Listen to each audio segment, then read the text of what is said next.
YS Jagan tweet చేశారు.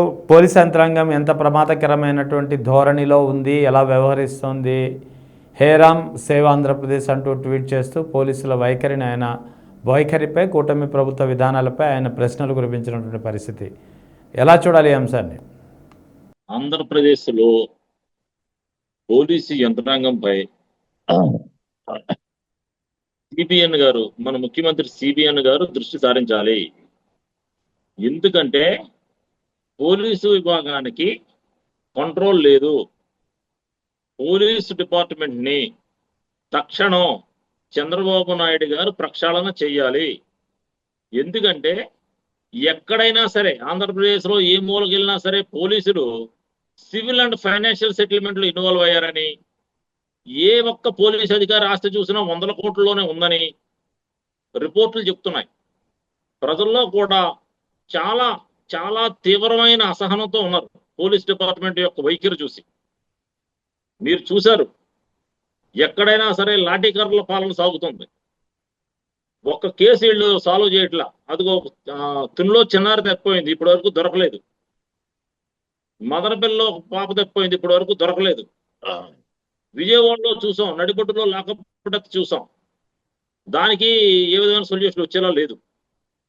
So పోలీసుల పరిస్థితిని చూసి చంద్రబాబు నాయుడు గారు తక్షణమే తీసుకోవాల్సిందిగా, పోలీసు డిపార్ట్మెంట్ లో ఎవరైతే సివిల్ అండ్ ఫైనాన్షియల్ సెటిల్మెంట్ లో ఇన్వాల్వ్ అవుతారో వాళ్ళని కంట్రోల్ చేయవలసిందిగా మీ ద్వారా ప్రభుత్వాన్ని రిక్వెస్ట్ చేస్తున్నాం సార్. వాస్తవానికి వైఎస్ జగన్ ట్వీట్ చేసి చూస్తుంటారు కదా, పోలీసులు చాలా ప్రమాదకరమైనటువంటి ధోరణితో వ్యవహరిస్తున్నారు. రాష్ట్రంలో చాలా అంశాలు, చాలా ఘటనలు జరుగుతున్నా సరే చోద్యం చూస్తున్నారు. ప్రభుత్వం కూడా పోలీసుల వ్యవస్థల పట్ల నిమ్మకుండా నీరెత్తినట్టు వ్యవహరిస్తోందంటూ ఆ వ్యాఖ్యలను ఎలా తీసుకోవాలి? సార్, ఆయన అపోజిషన్ పార్టీ, మేము జనసేనలో ఉన్నాం, మేము కూటమికి సపోర్ట్ చేస్తున్నాం, మేము అప్పీల్ చేస్తున్నాం. ఇప్పుడు ఆయన ట్వీట్ చేశాడని కాదు, వాస్తవంగా కూడా పరిస్థితులు ఎలా ఉన్నాయంటే పోలీసు వ్యవస్థని కంట్రోల్ చేసే పరిస్థితి ఉంది. ఇది నిజం. పోలీసులు సివిల్ అండ్ ఫైనాన్షియల్ సెటిల్మెంట్లో దిగి ప్రజలను దిగటం వల్ల ప్రజలు చాలా ఇబ్బంది పడుతున్నారని ఒక రిపోర్ట్ వస్తుంది. సో చంద్రబాబు నాయుడు గారు ఇన్వాల్వ్ అయ్యి పెద్ద ఆయన వీటిని కంట్రోల్ చేయాలని మేము కోరుకుంటున్నాం. ఇప్పుడు యూట్యూబర్లు కొంతమందిని అరెస్ట్ చేస్తున్నారు. ఈ మధ్యన మొన్న రావణ్ని అరెస్ట్ చేశారు. తర్వాత పోలీస్ స్టేషన్ల చుట్టూ కేసులపై ఒకదాని వెంట మరొక కేసు నమోదు చేస్తూ తిప్పుతున్నారు. ఇప్పుడు తాజాగా అతనిపై రాజద్రోహం కేసు కూడా నమోదు చేశారంటే పోలీసుల యొక్క వైఖరి ఎలా ఉంది అనే దానిపై ఏమంటారు? రాజద్రోహం కేసు అంటే చాలా తీవ్రమైనటువంటి నేరం అనేది. ఎవరైనా సరే సోషల్ మీడియాలో మాట్లాడే వాళ్ళు కొంచెం హద్దులతో మాట్లాడాలి. సబ్జెక్టే మాట్లాడాలి. వ్యక్తిగతంగా మాట్లాడే అవసరం మనకు లేదు. ఒక వర్గాన్ని తిట్టే అవసరం కూడా మనకు లేదు. మీ ఛానల్ ద్వారా తెలియజేస్తున్నాను, అనవసరమైన విషయాల్లో దిగి అనవసరమైన సబ్జెక్టులన్నీ మాట్లాడితే ఇటువంటి పరిస్థితులు వస్తాయి. తను తప్పు మాట్లాడాడు, ఓకే, యాక్సెప్టెడ్. కానీ ఏంటంటే తీవ్రమైన చట్టాల ద్వారా ఇప్పుడు చర్య తీసుకున్నారు. దీని పర్యవసానం ఎక్కడితో ఉండదు. ఈ ప్రభుత్వం తీసుకున్న చర్యలు రేపు ఆ ప్రభుత్వం కూడా తీసుకుంటే అందరికీ ఇబ్బంది. సో సోషల్ మీడియా అనే కల్చర్ పొల్యూట్ అవుతుంది. నేనేమంటానంటే ఓకే, యాక్షన్ తీసుకోండి, కాదంటలేదు, కానీ కొంచెం సంయమనం పాటించాలి. పోలీసు వారు కూడా కొంచెం సంయమనం పాటించాలి. తను చేసిన తప్పే, ఆ విధంగా మాట్లాడకూడదు. ఎవరైనా సరే సబ్జెక్ట్ రిలేటెడ్ మాట్లాడాలి. మేము మాట్లాడుతున్నాం సార్, 2019 నుంచి సోషల్ మీడియాలో మాట్లాడుతున్నాం. మేము ఏ రోజున మాకు ప్రాబ్లం రాలేదు. ఎందుకంటే మేము బియాండ్ లిమిట్స్ మాట్లాడం. మనకంటూ ఒక సబ్జెక్ట్ ఉంది, ఆ సబ్జెక్ట్ వరకే మనం మాట్లాడతాం. బియాండ్ లిమిట్స్ మాట్లాడితే ఇటువంటి విషయాలు వస్తాయి. అంటే ఇక్కడ ఎంత బియాండ్ లిమిట్స్లో మాట్లాడినా సరే రాజద్రోహం కేసు నమోదు చేయడం అనేది మంచిది కాదు కదా. ఎందుకంటే రాజద్రోహం కేసు అంటే పూర్తిగా అది దేశద్రోహానికి సంబంధించి. ఇప్పుడు ఆ యూట్యూబర్ ఎవరైతే కేసులు ఎదుర్కొంటున్నాడో ఆయన అయితే దేశద్రోహానికి సంబంధించినటువంటి వ్యాఖ్యలు అయితే ఏం చేయలేదు కదా. నేనేం చెప్తున్నాను సార్, ఆయన దేశద్రోహం చేశాడని చెప్పట్లేదు. పోలీసు వారు అత్యుత్సాహం చూపించారు, ఉప్పా కేసు పెట్టారు. వేరే ప్రభుత్వం వచ్చిన ఎలాగ చేస్తుంది కదా, అప్పుడు ఇబ్బంది కదా. అప్పుడు టోటల్ సోషల్ మీడియా టీమ్స్కి ఇబ్బంది కలుగుతుంది. సో అటువంటి పరిస్థితి తేవద్దని చెప్తున్నాను. ఇప్పుడు ఎవరో నాయకుడి మెప్పు కోసం పోలీసు వారు దేశద్రోహం కేసు పెట్టారు ఆయన మీద అనుకుందాం. రేపు ప్రభుత్వం వస్తుంది, అప్పుడు మా పరిస్థితి ఏంటి? ఏ నాయకుడి మెప్పు కోసం కేసులు పెట్టుంటారు? ఏమోనండి, సిబిఎన్ గారి కోసం పెట్టారేమో, మాకేం తెలుసు. ఇప్పుడు మనం కదా ఒక్క నిమిషం ఆయన యూట్యూబర్ ప్రశ్నించింది, అతను దూషించింది డిప్యూటీ సీఎం పవన్ కళ్యాణ్ని. సో ఆయన చెప్పడం మేరకే కేసులు పెట్టుంటారంటారా మరి? ఆయన చెప్పాడని మనం ఎలా చెప్తాం సార్? ఇప్పుడు పవన్ కళ్యాణ్ గారు మనం చెప్పారు, సోషల్ మీడియాలో మాట్లాడండి, క్వశ్చన్ చేయండి, డిగ్నిఫైడ్ గా ఏదైనా క్వశ్చన్ చేయొచ్చు, ఫ్రీ టు టాక్ అని చెప్తున్నారు ఆయన. ఆయన మారిపోయింది ఆయన స్టాండ్. ఆయన ఏమన్నారు? సోషల్ మీడియాలో మాట్లాడండి అంటారు కదా, ప్రశ్నించమంటున్నారు కదా, డిగ్నిఫైడ్ గా ఉండమంటున్నారు కదా, బూతులు తిట్టొద్దు అంటున్నాడు కదా, అదే విధంగా మాట్లాడదాం, తప్పే ఉంది, అదే విధంగా మాట్లాడాలి. ఆయన కూడా గతంలో నా కొడుకులారా అంటూ వ్యాఖ్యలు చేస్తున్నారు కదా. మరి అదే విషయం, మరి అదే అప్పుడు ఆ ప్రభుత్వం ఏం చేయలేదు కదా. ఇప్పుడు మీరు గతం గురించి మాట్లాడితే గతంలో ప్రభుత్వం ఏం చేయలేదు, దాన్ని నేనేం చేయను. గతంలో ఉన్న ప్రభుత్వం ఏ విధమైన చర్యలు తీసుకోలేదు, మరి ఇప్పుడు ప్రభుత్వం తీసుకుంటుంది, దాన్ని మనం ఏం చేస్తాం చెప్పండి? అంటే గత ప్రభుత్వం కాదు కదా, వీఆర్ నాట్ రెస్పాన్సిబుల్. అవును, అంటే గత ప్రభుత్వం కక్ష సాధింపు చర్యలు చేపట్టలేదు, ఈ ప్రభుత్వం చేపడుతోంది. సార్ గత ప్రభుత్వం చేపట్టకపోవడానికి కారణాలు ఏంటి మాకు తెలియదు, ఈ ప్రభుత్వం చేయడానికి కారణాలు ఏంటో కూడా మాకు తెలియదు. వీఆర్ నాట్ రెస్పాన్సిబుల్ అని చెప్తున్నాను కదా. గవర్నమెంట్ తీసుకున్న యాక్షన్ కి వీఆర్ నాట్ రెస్పాన్సిబుల్. వాళ్ళకి ఏ ప్రాబ్లం ఉందో, వాళ్ళకి ఏ ఇష్యూ బేస్ మీద వాళ్ళు ఈ స్టెప్ తీసుకున్నారో మనకు తెలియదు కదండి, మీకు నాకు. సో ఓవరాల్గా పోలీసులు ఇంత ఏకపక్షంగా కేసులు నమోదు చేయడం, ఏకపక్షంగా వ్యవహరించడం, ఇదంతా ఒక ఎత్తు అయితే, మరోవైపు రాష్ట్రంలో చాలా సమస్యలు, చాలా శాంతి భద్రతలకు సంబంధించి చాలా నేరాలు అన్నీ జరుగుతూనే ఉన్నాయి. ఏ ఒక్కదానిపై కూడా పోలీసులు చర్యలు తీసుకోవడం లేదు, అలా చర్యలు అయితే కనిపించడం లేదు. కానీ ఇక్కడ ఇలాంటి కక్ష సాధింపు చర్యలు మాత్రం ఒకదాని వెంట ఒకటిగా కళ్ళ ముందు కనిపిస్తున్నాయి. ఈ రెండింటికి కంపారిజన్ అలా చూడాలి. పోలీసు వారి ఫెయిల్యూర్ ని కప్పిపుచ్చుకోవడం కోసమే ఇటువంటి అంశాలను తీసుకొస్తారు. వీటికి పబ్లిసిటీ ఎక్కువ ఉంటుంది కదా. అసలైన అంశాలు మరుగున పడిపోవడానికి దీస్ కైండ్ ఆఫ్ థింగ్స్ ప్రజల్లో తీసుకొస్తారు పోలీసులు, అంతే తప్ప పోలీసు వారు ప్రైవేట్ సెటిల్మెంట్లు చేస్తూ, ఫైనాన్షియల్ సెటిల్మెంట్లు చేస్తూ పోలీసు వ్యవస్థ ఈరోజు చాలా దారుణమైన పరిస్థితి క్రియేట్ చేస్తుంది సామాన్య ప్రజల మీద. దాని గురించి ఎవరైనా ఆన్సర్ చెప్పానండి, ఎవరో చెప్పరు. అందుకే చెప్తున్నాం సిబిఎన్ గారికి, మేము అపీల్ చేస్తున్నాం గవర్నమెంట్ ని, సార్ పోలీసు వ్యవస్థను ప్రక్షాళన చేయండి సార్. పోలీసు వ్యవస్థను ప్రక్షాళన చేసి ప్రైవేట్ వ్యవహారాల్లో కానీ, ఫైనాన్షియల్ సెటిల్మెంట్లో కానీ, ప్రైవేట్ సెటిల్మెంట్లో కానీ, సివిల్ తగాదాల్లో కానీ పోలీసులు తెక్కకుండా చూడండి first. Then law and order maintain చేయమని చెప్పండి. ఈ రెండు రిక్వెస్ట్ చేస్తున్నాం, మీ ఛానల్ ద్వారా ప్రభుత్వానికి అపీల్ చేస్తాం. కాదు, మాకు అధికారం ఇవ్వండి, మీ అధికారంలోకి వస్తే లా అండ్ ఆర్డర్ ఎలా ఉంటుందో చేసి చూపిస్తామని పవన్ కళ్యాణ్ గతంలో చేసినటువంటి వ్యాఖ్యలు ఉన్నాయి. మరి అటువంటిప్పుడు లా అండ్ ఆర్డర్ ఎంత అధ్వానంగా ఉంటే పవన్ కళ్యాణ్ ఎందుకు నిమ్మకొండిపోయారంటే ఏం చెప్తారు? అదే సార్ మేము కూడా అన్నాం, మా నాయకుడు లా అండ్ ఆర్డర్ అద్భుతంగా చేస్తానన్నారు. ఇప్పుడు ఏమైంది, లా అండ్ ఆర్డర్ టోటల్ గా డౌన్ అయిపోతుంది. సో ఆయన కూడా అంటున్నాడు కదండి, హోమ్ మినిస్టర్ కాదని. ఏం జరుగుతుందో చూద్దాం. మా నాయకుడు ఇప్పుడు డిప్యూటీ సీఎం, అర్థమైందండి. రానున్న 2 సంవత్సరాల్లో, రానున్న 3 ఏళ్లలో 2 ఏళ్ళు ఆయన సీఎం ఇవ్వాలని మేమంతా గొంతెత్తి అరుస్తున్నాం, మా వాయిస్ రేజ్ చేస్తున్నాం. What will happen we don't know. We have to wait and see. ఇస్తారని మీకు ఏమైనా నమ్మకం ఉందా ఆయనకి సీఎం పదవి? సార్ మేము ఆశిస్తున్నాం సార్. నమ్మకం ఉందంటే మా ఆకాంక్ష సార్. ఆశించడం వేరు, నమ్మకం ఆకాంక్ష సార్. మీరు అలా మాట్లాడతారు సార్. 70 సంవత్సరాల ఆకాంక్ష మాది. మా నాయకుడు సీఎం అవ్వాలనుకోవడం తప్ప సార్? చెప్పండి. తప్పు లేదు, కానీ మీకు ఆ నమ్మకం ఉందా అంటున్నాను నేను. మాకైతే ఉంది. రానున్న 3 ఏళ్ళలో 2 ఏళ్ళు మా నాయకుడు సీఎం చేస్తారని ఆశతోనే మేము ఉన్నాం. ఇంకా నమ్ముతున్నారు.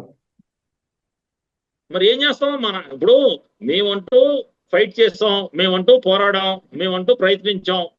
మేమేమి పార్టీని అబ్యూజ్ చేయట్లేదు, పార్టీకి మేమేమి రాంగ్ రూట్ లో మాట్లాడట్లేదు. రానున్న 3 ఏళ్లలో 2 సంవత్సరాలు మాకు సీఎం ఇస్తే బాగుంటుందని మా ఆశ. ఇస్తారని హోప్ తో కూడా ఉన్నాం. మా నాయకుడి పరిస్థితి ఏంటంటే తీసుకోవడానికి మా నాయకుడు సిద్ధంగా లేడేమోనని కొంతమంది అంటున్నారు. వాట్ ఎవర్ ఇట్ మేబీ, ఏది ఏమైనా మా ఆశ సజీవంగానే ఉంది. చూద్దాం ఏమవుద్దు. ఈ సాయికృష్ణ లాకప్ డెత్ వ్యవహారం రాష్ట్రంలో ఎంత సంచలనం సృష్టించిందో, ఎంత ప్రకంపనలు రేపిందో మీ అందరికీ తెలిసిందే, మీకు కూడా ప్రత్యేకించి. కానీ సో అటువంటి కేసు నుంచి ప్రజల దృష్టి మళ్లించడానికి ఇప్పుడు యూట్యూబర్ల అరెస్ట్ వ్యవహారం తెరపైకి తీసుకొచ్చారా? వీళ్ళు ఎన్నిసార్లు మళ్ళీ సార్ దారి మళ్ళీ ప్రజల దృష్టి మళ్లించి ఎన్ని రోజులు రన్ అవుతారు సార్? సాయికృష్ణ కేసు నుంచి మళ్ళిస్తారు, ఇంకో కేసు నుంచి మళ్ళిస్తారు. అలా ఎన్ని చేస్తారు? అది కాదు కదా సొల్యూషను. ఒక కాంక్రీట్ యాక్షన్ తీసుకోవాలి కదా ప్రభుత్వం. కాంక్రీట్ యాక్షన్ తీసుకోవాలని, పోలీస్ డిపార్ట్మెంట్ ని ప్రక్షాళన చేయాలని మేము చంద్రబాబు నాయుడు గారిని అపీల్ చేస్తున్నాం సార్, మీ ఛానల్ ద్వారా.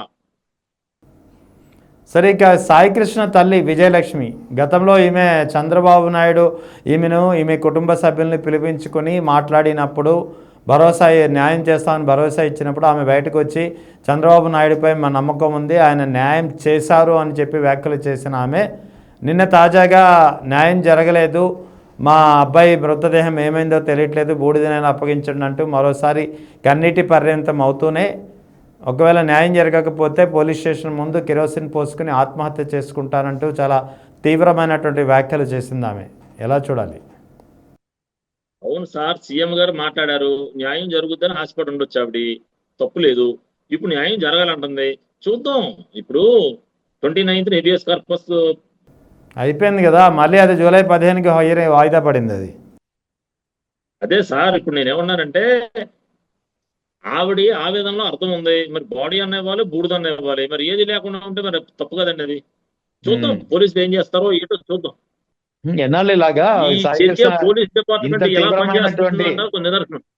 శాంతి భద్రతలు ఇంత అస్తవ్యస్తంగా ఉంటే ఒక యువకుడిని 22 ఏళ్ల యువకుడిని అతను నేరస్తుడు అయినా కావచ్చు, ఏకంగా 40-50 రోజుల పైగా మిస్సింగ్ అయ్యాడు, ఏమయ్యాడో తెలియదు, లాకప్ డెత్ అని చెప్పి రిమాండ్ రిపోర్ట్ కన్ఫర్మ్ చేసింది కానీ ఎప్పుడు ఎలా జరిగింది అనేది కన్ఫర్మ్ చేయలేదు, మృతదేహం ఏమైంది అనేది తెలియలేదని చెప్పింది. అంటే పోలీసుల వ్యవస్థ పనితీరు ఇంత అస్తవ్యస్తంగా ఉంది అంటే ఏం చెప్తారు మీరు? సార్ అస్వస్థంగానే ఉంది సార్, పోలీసు వ్యవస్థ పనితీరు గాడి తప్పింది. ఆంధ్రప్రదేశ్ లో పోలీసు వ్యవస్థ అస్తవ్యస్తంగానే ఉంది. అదే మేము చెప్తున్నాము, పోలీసులు సివిల్ తగాదాలు, ఫైనాన్షియల్ సెటిల్మెంట్లు మానేసి డ్యూటీ పర్ఫెక్ట్ గా చేయాలని, ఆ డిపార్ట్మెంట్ ని ప్రక్షాళన చేయాలని చంద్రబాబు నాయుడు గారికి అపీల్ చేస్తున్నాం సార్. మీరు మరి మీ నాయకుడు పవన్ కళ్యాణ్ కూడా డిప్యూటీ ముఖ్యమంత్రి కదా, ఆయన్నే మీకు విజ్ఞప్తి చేయరా ఈ విషయంలో, లా అండ్ ఆర్డర్ విషయంలో, పోలీసుల పనితీరు విషయంలో? మీ పార్టీ చంద్రబాబు గారు కదండి. అట్లా కాదు మీ పార్టీ ఆయనతో మాట్లాడాలి కదా, అదేదో మేము నాయకుడు చెప్తాం. మీ పార్టీ కూటమిలో ప్రధాన భాగస్వామ్య పార్టీ కాబట్టే అడుగుతున్నా. అదే సార్, మేము మా నాయకుడు చెప్తే మా నాయకుడు కూడా చంద్రబాబు నాయుడు అడగాలి కదా. అదేదో చంద్రబాబు నాయుడు చెప్తున్నాం, మా నాయకుడు హోమ్ డిపార్ట్మెంట్ కాదు, అది కదా problem. Is not a home minister. Pawan Kalyan గారు హోమ్ మినిస్టర్ కాదు కాబట్టి కూటమి నాయకుడు చంద్రబాబు నాయుడు గారికి అప్పీల్ చేస్తున్నాం, సార్ కొంచెం న్యాయం చేయండి, ఈ విషయం చాలా దారుణంగా ఉంది వాళ్ళ పరిస్థితి, ఈ పోలీస్ డిపార్ట్మెంట్ కొంచెం ఇబ్బందికరంగా ఉంది, దీన్ని కొంచెం సెటరేట్ చేయండి సార్ అని అప్పీల్ చేస్తున్నాం సార్. మేమేం బొలచలేదు, వేరే విధంగా మాట్లాడలేదు. ఇందాక ఏదో అంటున్నారు కదా, సెటిల్మెంట్లు వాటిలో నిమగ్నం అయిపోయి ఉన్నారని చెప్పి, అటువంటి సంఘటనలు ఏమైనా ఉన్నాయా మీ దగ్గర? ఎక్కడెక్కడ ఎలాంటి పరిస్థితులు అనేది?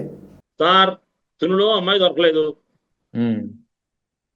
రాష్ట్రంలో పెండింగ్ కేసులు చాలా ఉన్నాయి, విజయవాడ లాకప్ డెత్ ఇష్యూ పెద్ద ఇష్యూ, ఏది కూడా డైవర్షన్ తప్ప ఇదేనికి సొల్యూషన్ రావట్లేదు. ఈ తరుణంలో పోలీస్ డిపార్ట్మెంట్ కొంచెం ప్రక్షాళన జరగాలని మా పార్టీ తరఫున మేము చంద్రబాబు నాయుడు గారిని అపీల్ చేస్తున్నాం సార్. మీ ద్వారా సెటిల్మెంట్లు అటువంటి ఆరోపణలకు సంబంధించి ఏమైనా సంఘటనలు ఉన్నాయా మీ దగ్గర అంటున్నా? మా దగ్గర అంటే మాకు తెలిసిన రిపోర్ట్ ఏంటంటే, పోలీస్ డిపార్ట్మెంట్ ప్రైవేట్ సెటిల్మెంట్లు, సివిల్ సెటిల్మెంట్లు, సివిల్ తగాదాల్లోకి ఇన్వాల్వ్ అవుతున్నారని, ఫైనాన్షియల్ సెటిల్మెంట్లు, ప్రైవేట్ సెటిల్మెంట్లు చేస్తున్నారని, పోలీస్ డిపార్ట్మెంట్ దాని మీద ఎక్కువ కాన్సన్ట్రేషన్ చేస్తుందని, అందువల్లే లా అండ్ ఆర్డర్ దిగజారిపోయిందని ఒక విషయం అయితే అందరికీ పబ్లిక్ గా చెప్తున్నారు. సో మేమేమంటున్నామంటే, ఈ ప్రైవేట్ సెటిల్మెంట్, సివిల్ సెటిల్మెంట్లు, ఈ ప్రైవేట్ తగాదాలు, ఈ ఫైనాన్షియల్ సెటిల్మెంట్లు తగ్గాలంటే చంద్రబాబు నాయుడు గారు కాంక్రీట్ యాక్షన్ తీసుకోవాలని మా ఉద్దేశం. అందుకే మేము ఆయనకి అప్పీల్ చేస్తున్నాం. సో ఓవరాల్ గా రాష్ట్రంలో పాలన ఎలా ఉంది అంటే ఏం చెప్తారు మీరు? రాష్ట్రంలో పాలన ఎలా ఉంది అంటే,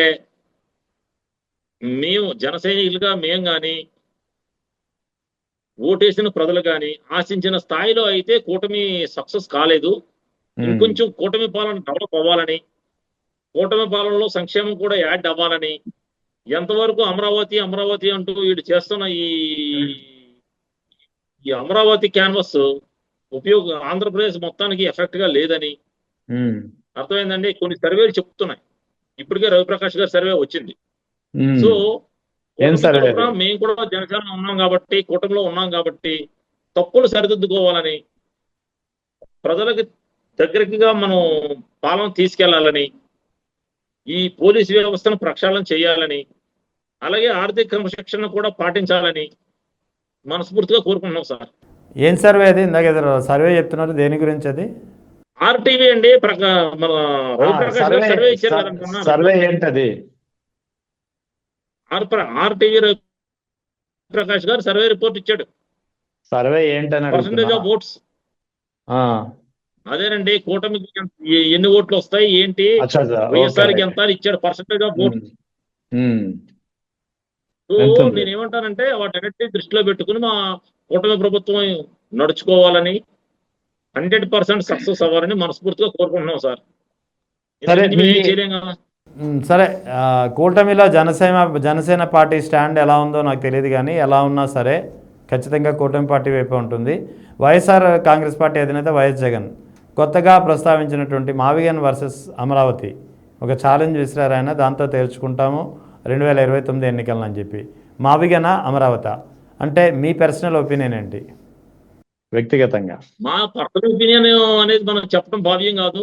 పబ్లిక్ ఒపీనియన్ అయితే ఆయన చాలా ఎక్సర్సైజ్ చేసి చాలా ప్లాన్డ్ గా ఫస్ట్ మావిగన్ అంటే నేను నవ్వుకున్నాను, అందరూ నవ్వారు. కానీ ఇప్పుడు అది ప్రజల్లోకి వెళ్ళిపోయింది. ఆ వాదన సోషల్ మీడియా పరంగా ప్రజల్లోకి వెళ్ళిపోయింది.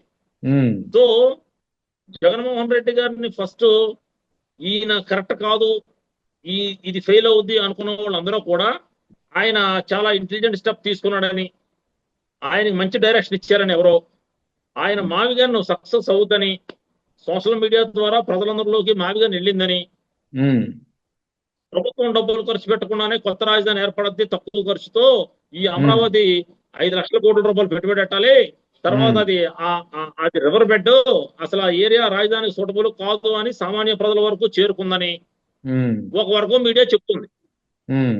మేమైతే మా నాయకుడి స్టాండే మా స్టాండ్. ఇందులో ఇప్పుడు మా పర్సనల్ ఒపీనియన్ చోటే ఉంది సార్. నేనేదో పర్సనల్ గా నాకు ఒకటి ఇష్టం అంటాను, దానివల్ల ఉపయోగం లేదు కదా. మేము పార్టీలో పనిచేస్తున్నాం కాబట్టి మా నాయకుడు ఏ స్టాండ్ తీసుకుంటే అదే మా జనసేన స్టాండ్, మా స్టాండ్. కానీ ప్రజలకి ఈ మావిగన్ ద్వారా జగన్ గారు ప్రజల్లోకి చొచ్చుకెళ్ళాడని, అందుకే ఆయన అంత స్టాండ్ గా మావిగన్ వర్సెస్ అమరావతి నెక్స్ట్ ఎలక్షన్కి వెళ్తున్నాను, దిర్ ఇస్ నో మేనిఫెస్టో అని ఇండియాలో ఏ నాయకుడు చేయనంత ధైర్యంతో సాహసంతో ముందుకెళ్తున్నాడని అంటున్నారు సార్. ఏమవుద్ది అనేది పీపుల్ విల్ డిసైడ్, మీరు నేను కాదు కదా. Right, thank you sir. Thank you sir.